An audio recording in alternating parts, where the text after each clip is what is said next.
আপনারা ইতিমধ্যেই দেখেছেন আজকে উদীচী শিল্পী গোষ্ঠী ঠাকুরগাঁ জেলা সংসদের যে প্রতিবাদ সমাবেশের আয়োজন হয়েছে সেটা জাতীয় সঙ্গীতের উপর আঘাত।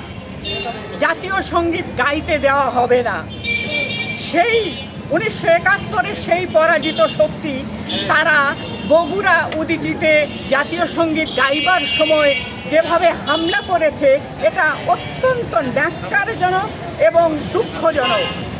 উদীচী সেই 68 সাল থেকে আজ পর্যন্ত যেখানে অন্যায় দেখেছে, যেখানেই অত্যাচার দেখেছে, যেখানেই যে কোনো ধরনের অবিচার হয়েছে সেখানেই প্রতিবাদ করেছে।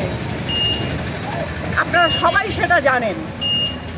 সারা বাংলাদেশে উদীচী শিল্পী গোষ্ঠী আজকে এই প্রতিবাদ সমাবেশের আয়োজন করেছে এবং জাতীয় সঙ্গীত তারা গাইছে। তারই অংশ হিসেবে কিন্তু আমরা ইতিমধ্যেই জাতীয় সঙ্গীত পরিবেশন করেছি।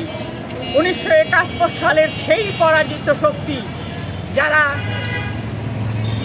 এখনো পর্যন্ত সোচ্চার আছে, তারা মনে করে যে কোনো না কোনো উপায়ে এদেরকে ঠেকাতে হবে। এই স্বাধীন বাংলাদেশে আজকে আমাদের অত্যন্ত দুঃখ লাগে যে জাতীয় পতাকা তারা নাকি নতুন করে নতুন আঙ্গিকে তৈরি করবে।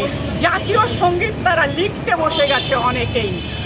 আমরা চ্যালেঞ্জ দিয়ে বলছি, আমাদের শেষ রক্তবিন্দু থাকা পর্যন্ত যারা এই সকল কাজকর্ম করছে তাদের আমরা আমাদের উৎসর্গ করব, তবুও আমরা রুখে দেব। এটাই আমাদের মূল লক্ষ্য এবং উদ্দেশ্য। উদীচী ছিল, উদীচী আছে এবং উদীচী থাকবে। প্রতিবাদ করবে, সংগ্রাম করবে, নিজেদের অধিকার আদায়ের জন্য রাজপথে থাকবে। ধন্যবাদ সবাইকে। আপনারা ভুলে যান সেসব কথা। আমরা প্রতিটা মুহূর্তে জাগ্রত থাকবো এবং আমরা সকল প্রতিবাদের জন্য সদা প্রস্তুত। আপনারা আসুন, আমরা এক্ষুনি আমাদের প্রাণের সঙ্গীত, জাতীয় সঙ্গীত আমরা সবাই একসাথে গাইব। এই ষড়যন্ত্রকারী এবং যারা এই জুলাই বিপ্লবকে এইরকম করে বিতর্কিত করতে চায় এবং মহান মুক্তিযুদ্ধের বিপরীতে 24কে দাঁড় করিয়ে ফায়দা লুটতে চায়, সেই অশুভ শক্তিকে দ্রুত যদি আপনারা নিয়ন্ত্রণ না করেন এবং দৃষ্টান্তমূলক শাস্তির মধ্যে না নিয়ে আসেন, তাহলে আমরা যেমনিভাবে জুলাইয়ে নেমেছিলাম, যেমনিভাবে 90-এ নেমেছিলাম, যেমনিভাবে 1971 সালে নেমেছিল, সেভাবে 52 ভাষা আন্দোলনের মধ্যে নেমেছিল বীর বাঙালি, আবারও নামবে। বন্ধুরা আমার, সবাইকে এই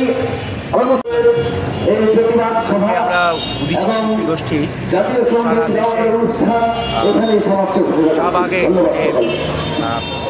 আওয়ামী লীগ ব্যান্ড করার আন্দোলনকে এক পর্যায়ে যখন জাতীয় সঙ্গীত গাইছিল বৈষম্য বিরোধী আন্দোলনের নেতাকর্মীরা, সেই সময়ে একটি অংশ যারা আমরা মনে করি মুক্তিযুদ্ধের পরাজিত শক্তি, তো সেই মুক্তিযুদ্ধের পরাজিত শক্তি ঘাপটি মেরে থাকা এই আন্দোলনে তারা এই মহান মুক্তিযুদ্ধের মধ্যে দিয়ে পাওয়া 30 লক্ষ শহীদের রক্তের বিনিময়ে পাওয়া, আমাদের মা বোনের সম্ভ্রমের বিনিময়ে পাওয়া এবং যে গান গেয়ে আমরা প্রতিদিন আমাদের দেশ মাতৃকা রক্ষার সংগ্রামে অবতীর্ণ হই, দেশ মাতৃকাকে ভালোবাসতে শিখি, সেই প্রাণের সঙ্গীত জাতীয় সঙ্গীত গাইতে দেয়নি এবং এটি খুবই লজ্জাজনক এবং নিন্দাজনক।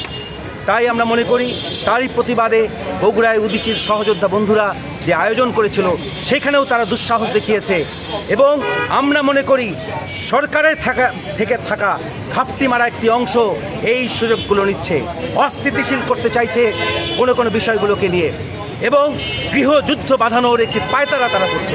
সেই জায়গা থেকে আমরা মনে করি আমরা জেগে আছি, আমরা রাজপথে আছি, লড়াই সংগ্রামে যেভাবে আগেও ছিলাম এখনও আছি এবং এর মধ্য দিয়ে আমরা এই মুক্তিযুদ্ধের মধ্য দিয়ে পাওয়া আমাদের প্রাণের সঙ্গীত জাতীয় সঙ্গীতের অবমাননা আমরা হতে দেব না এবং তাই আজকে সারা দেশে উদীচীর যে কর্মসূচি, সেই কর্মসূচি ঠাকুরগাঁয়ে বাস্তবায়িত হলো এবং আমরা মনে করি এখন এখান থেকেও যদি শিক্ষা না নেয় ইন্টারিম সরকার, যদি না নেয় আমরা ইন্টারিম সরকার আপনাদের বিরুদ্ধে দাঁড়াতেও দ্বিধা করব না। সবাইকে এই আন্দোলনে এই জন্যই আমরা উদাত্ত আহ্বান জানিয়েছি যে আমরা আছি, আমরা কখনো হারবো না, হারিনি, হারবও না। আমি তোমায় ভালোবাসি,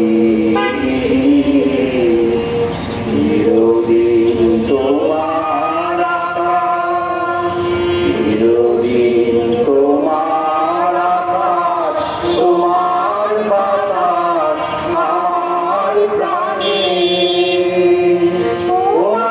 আমার প্রাণে বাজায় বাঁশি সোনার বাংলা। আমি তোমায় ভালোবাসি,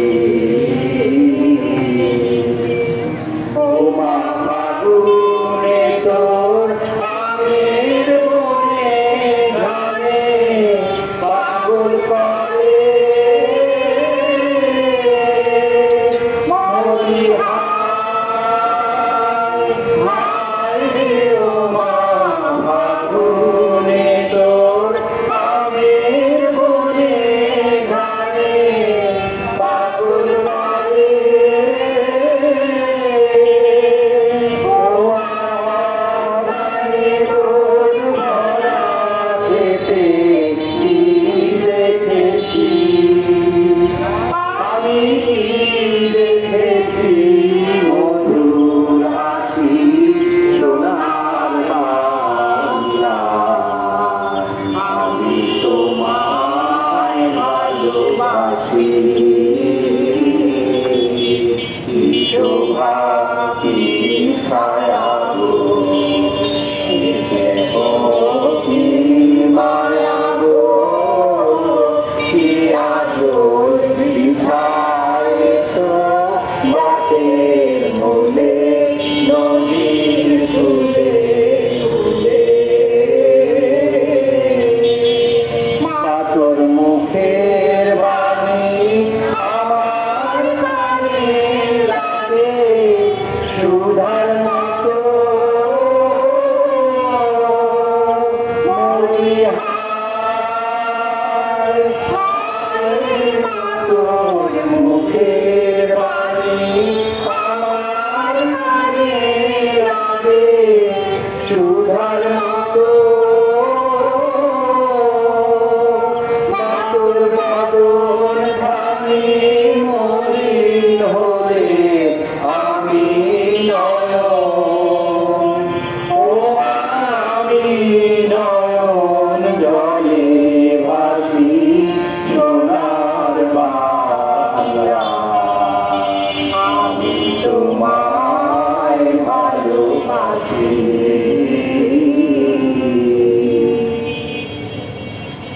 আমরা সকলে অবগত যে আমাদের যে জাতীয় সঙ্গীত 1971 সালের স্বাধীনতা এবং বিজয়ের মধ্য দিয়ে বাংলাদেশের মানুষের প্রতিটি মানুষের অন্তরে প্রতিষ্ঠিত হয়েছে। সেই জাতীয় সঙ্গীত নিয়ে আমরা দেখেছি বারবার নতুন করে ষড়যন্ত্র। আমরা জুলাই অভ্যুত্থানের ভিতর দিয়ে নতুন যে শক্তি বাংলাদেশে এসেছে তাদেরকে সামনে রেখে এর যে সাথে জড়িত অনেকেই এই আবারও আমাদের জাতীয় সঙ্গীতকে আঘাত করার চেষ্টা করছেন।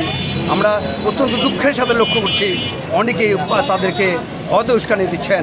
আমরা এই উদীচীর এই প্রোগ্রাম পাশাপাশি বাংলাদেশের যত সাংস্কৃতিক কর্মী আছে, নাট্যকর্মী আছেন, আরও অপর মানুষ আছেন, রাজনৈতিক কর্মী আছেন, সমাজে আরও মানুষ আছেন, সামাজিক মানুষও আছেন, তাদের সাথে মিলে আমাদের ঠাকুরগাঁ চৌরাস্তায় এর বিরুদ্ধে যেমন দাঁড়িয়েছি, বাংলাদেশে অপর অংশে অনেক মানুষ দাঁড়িয়েছে। আমরা আশা করব এখান থেকে চিন্তা নিয়ে, চেতনা নিয়ে যারা এর বিরুদ্ধে কাজ করছেন, জাতীয় সঙ্গীতের বিরুদ্ধে কাজ করছেন, পতাকার বিরুদ্ধে কাজ করছেন, তাদেরকে আমরা অনুরোধ জানাবো যে আপনারা এখান থেকে বিরত হন। নতুন বাংলাদেশে নতুন শপথে জাতীয় সঙ্গীতের সাথে থাকুন। সকলকে আন্তরিক ধন্যবাদ।